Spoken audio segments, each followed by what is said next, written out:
Good morning students. देखिए, आज हम आपके लिए लेकर आए हैं सब्जेक्ट वर्ब कॉनकॉर्ड। इसका मतलब होता है सब्जेक्ट और वर्ब, यानी सब्जेक्ट और क्रिया का कॉनकॉर्ड का मतलब होता है सामंजस्य, समझौता। यानी जैसा सब्जेक्ट वैसी ही क्रिया। सब्जेक्ट एक वचन है तो इसके साथ हेल्पिंग वर्ब या मेन वर्ब भी एक वचन लगेगी। मेन वर्ब ज्यादातर हेल्पिंग वर्ब यूज होती है, मेन वर्ब केवल एक प्रेजेंट इंडेफिनिट टेंस में यूज होती है, सिंगुलर और प्लूरल। तो हमें तो यही कहना है कि जैसा सब्जेक्ट है वैसी वर्ब का यूज करना सब्जेक्ट वर्ब कॉनकॉर्ड कहलाता है। एक वचन सब्जेक्ट होगा तो एक वचन वर्ब लगेगी, बहुवचन होगा तो बहुवचन लगेगी। इसको हम दूसरे नाम से भी जानते हैं, एग्रीमेंट ऑफ द वर्ब, यानी क्रिया का समझौता। तो देखिए, आइए इसके बारे में चर्चा करते हैं।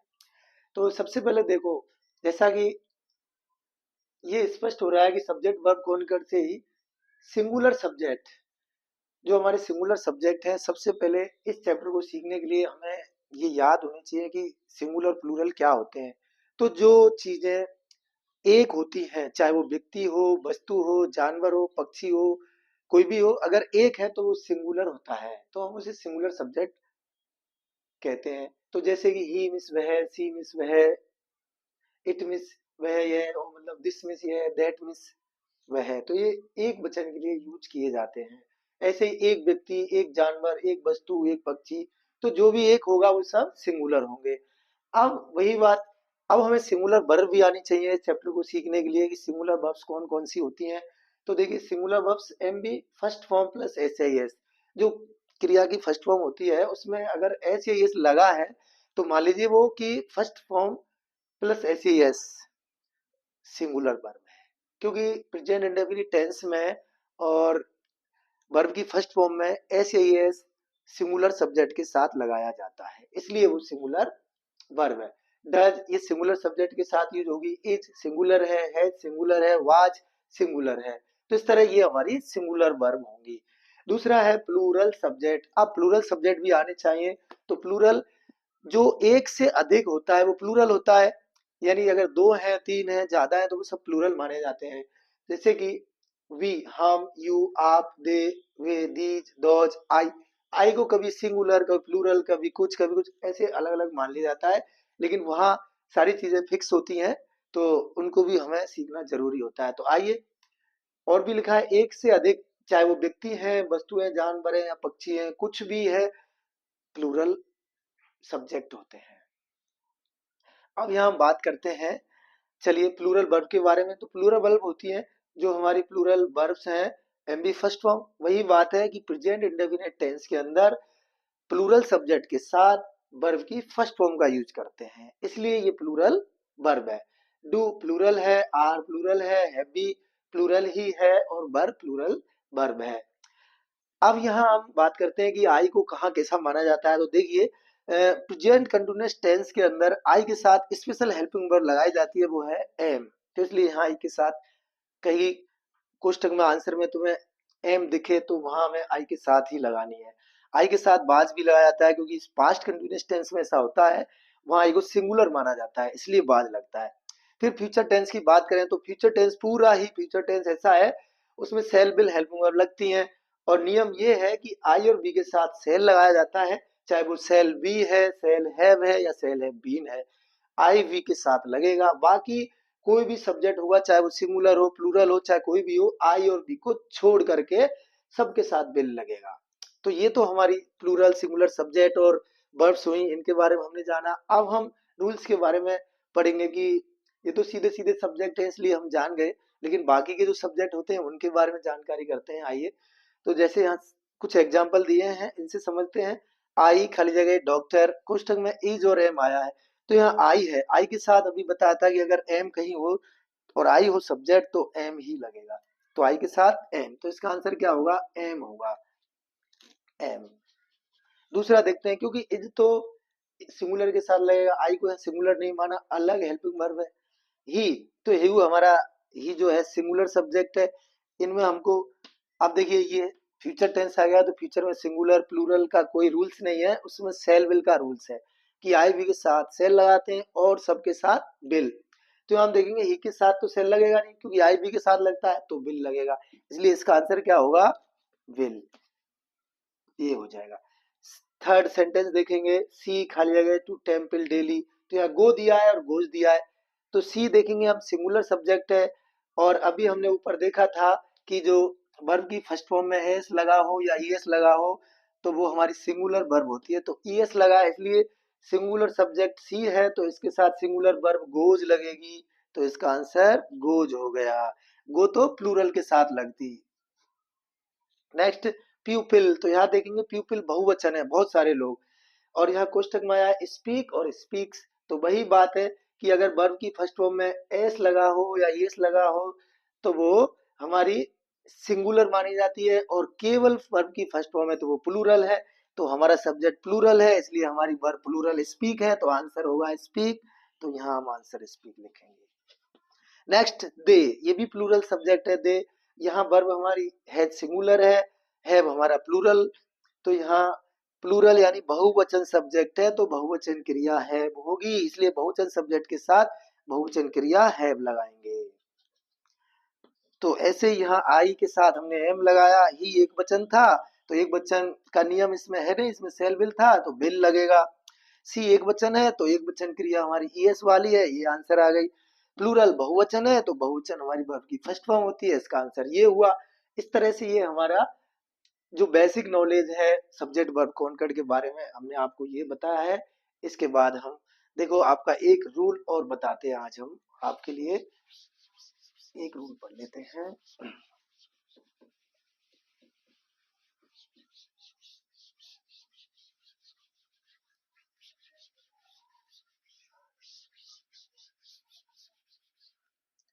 देखिए साथियों, देयर, ये जो देयर वाला बैक होता है इसमें हम कौन सी वर्ब लगाते हैं, कैसे लगाते हैं, तो इसमें क्या देखना है, देखो देयर के बाद हमारी वर्ब का यूज होता है। अब ये वर्ब हमारी सिंगुलर और प्लूरल दोनों तरह की होती है, यानी एक वचन भी और बहुवचन भी, यानी एक वचन और बहुवचन कोई भी वर्ब आ सकती है, लेकिन वो क्या देखना है कि देयर फिर वर्ब आती है, वर्ब के बाद यहाँ कोई वर्ब के बाद में नाउन आती है, वर्ब के बाद नाउन आएगी, तो हमें देयर नहीं देखना है, आंसर के लिए हमें वो नाउन देख लिया कि अगर ये नाउन हमारी एक वचन है, नाउन एक वचन है तो हमारी वर्ब भी कैसी होगी, एक वचन लगाएंगे, वर्ब एक वचन यूज करेंगे। अगर हमारी ये नाउन बहुवचन है तो हम वर्ब भी कैसी लगाएंगे, बहुवचन लगाएंगे। तो यहाँ पर हमें देयर के यूज में देयर के अनुसार नहीं लगाना है, जो नाउन है उसमें उसके अनुसार लगाना है। जैसे अभी मैं आपको बताऊं कि देयर खाली जगह 500 स्टूडेंट्स इन आवर स्कूल, तो यहाँ देखिए यहाँ 500 स्टूडेंट्स, ये 500 स्टूडेंट्स है तो प्लूरल वर्ब आई, कोष्टक में आपके लिए आंसर दे दे कि इज या आर, क्या लिखोगे, तो यहाँ हमारे प्लूरल सब्जेक्ट जो नाउन आई है प्लूरल आई है, बहुवचन है, इसलिए यहाँ वर्ब कौन सी बहुवचन है, आर, इसलिए हमारा आंसर होगा आर।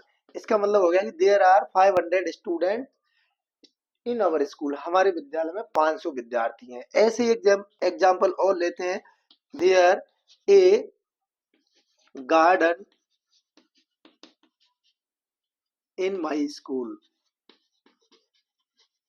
अब यहां मैं लगा दूं इज और आर, फिर से लगा दूं, तो अब देखिए कि देयर खाली जगह गार्डन इन माई स्कूल, यहां देखेंगे इस खाली जगह वाली नाउन को, ए गार्डन एक बगीचा, सिंगुलर है यानी एक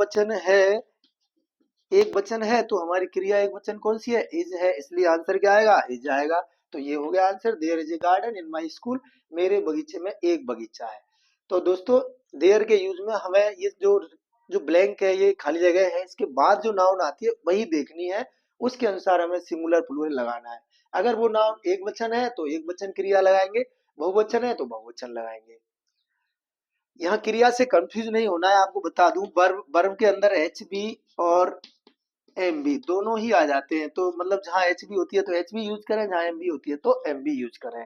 अब आपको मैं एक एग्जांपल एक रूल और बता देता हूं आज इसमें। देखिए ये तो हुआ हमारा देयर का, अब देखिए एक ज्यादातर हमने देखा है ये वन ऑफ आता रहता है। तो देखिए दोस्तों, इसमें क्या होता है, जैसे वन ऑफ और यहाँ कोई वर्ब दे रखी होती है। यहाँ एक वर्ब आएगी हमारी प्लूरल, सॉरी वर्ब नहीं, नाउन। यहाँ हमारी प्लूरल नाउन या प्रोनाउन आएगा। नाउन आ सकती है या कोई प्रोनाउन आ सकता है, आगे सेंटेंस हो, खाली जगह आएगी। तो यहाँ हमको क्या देखना है कि अगर वन है तो यहाँ चाहे हमारी प्लूरल सब्जेक्ट है उसको नहीं देखना है, हमें वन देखना है। तो वन क्या है हमारा, एक वचन है, एक है। तो एक है तो हमें यहाँ वर्ब भी कैसी लगाएंगे, हमारी वर्ब भी एक वचन आएगी। जैसे कि one of the students, one of the students खाली जगह कम। तो अब देखिए यहाँ हमें खाली एक बात, बच्चे जो होते हैं ज्यादा इसको देखकर कंफ्यूज हो जाते हैं कि यहाँ प्लूरल है तो हम प्लूरल भर देते हैं हैव। नहीं, ये नहीं होगा। यहाँ जो ये बीच में जब ऑफ आ जाता है तो ऑफ से पहले क्या आया, ये देखिए, ये तो बहुवचन हो सकता है, होगा ही, ये तो बहुवचन ही होगा ज्यादातर। लेकिन यहाँ देखिए, यहाँ क्या है, यहाँ एक वचन है, वन एक है, तो इसलिए एक वचन है, इसलिए यहाँ एक वचन हेल्पिंग वर्ब हैज है, तो आंसर हमारा has. One of the students has come, विद्यार्थियों में से एक आ चुका है, यानी एक विद्यार्थी आ चुका है, जितने विद्यार्थी। अब अगर मान के चलिए यहाँ वन नहीं हो, जैसे सम ऑफ द बॉयज। अब यहाँ बॉयज, यहाँ तो प्लूरल है लेकिन ऑफ से पहले सम आ गया, तो सम, अब सम तो क्या है, कभी सिंगुलर भी हो सकता है, प्लूरल भी हो सकता है, लेकिन सम के साथ कुछ आया, सम बॉयज, तो सीधा ही प्लूरल है इसलिए प्लूरल ही आएगा। लेकिन अब जैसे मैं कर दूं कि two of you, two of you good. अब यहाँ एच आर लगा दिया कोष्ठक में, यहाँ टू ऑफ यू, तो यहाँ यू का मतलब सामने वाले बहुवचन है यानी ज्यादा है, तो उनमें से दो के लिए टू ऑफ यू यानी आप में से दो, तो दो हो गया। एक से ज्यादा हो जाते हैं तो बहुवचन ही हो जाता है, इसलिए प्लूरल। तो प्लूरल है यहाँ, ये बहुवचन है इसलिए बहुवचन क्रिया हमारी आर होगी, तो यहाँ आंसर आर आएगा। तो इस तरह से दोस्तों हमें देखना है, ऑफ से पहले देखना है। ऑफ से पहले अगर सिंगुलर है, एक वचन है, तो हमें सिंगुलर वर्ब लगानी है एक वचन, बहुवचन है तो बहुवचन वर्ब लगानी है, तो ये ध्यान रखना। आज हमें सब्जेक्ट वर्ब कॉनकॉर्ड में इतना ही काफी है। अब हम आपसे मिलेंगे नेक्स्ट वीडियो में सब्जेक्ट वर्ब कॉनकॉर्ड के अगले रूल्स लेकर के। तब तो thank you so much for watching video.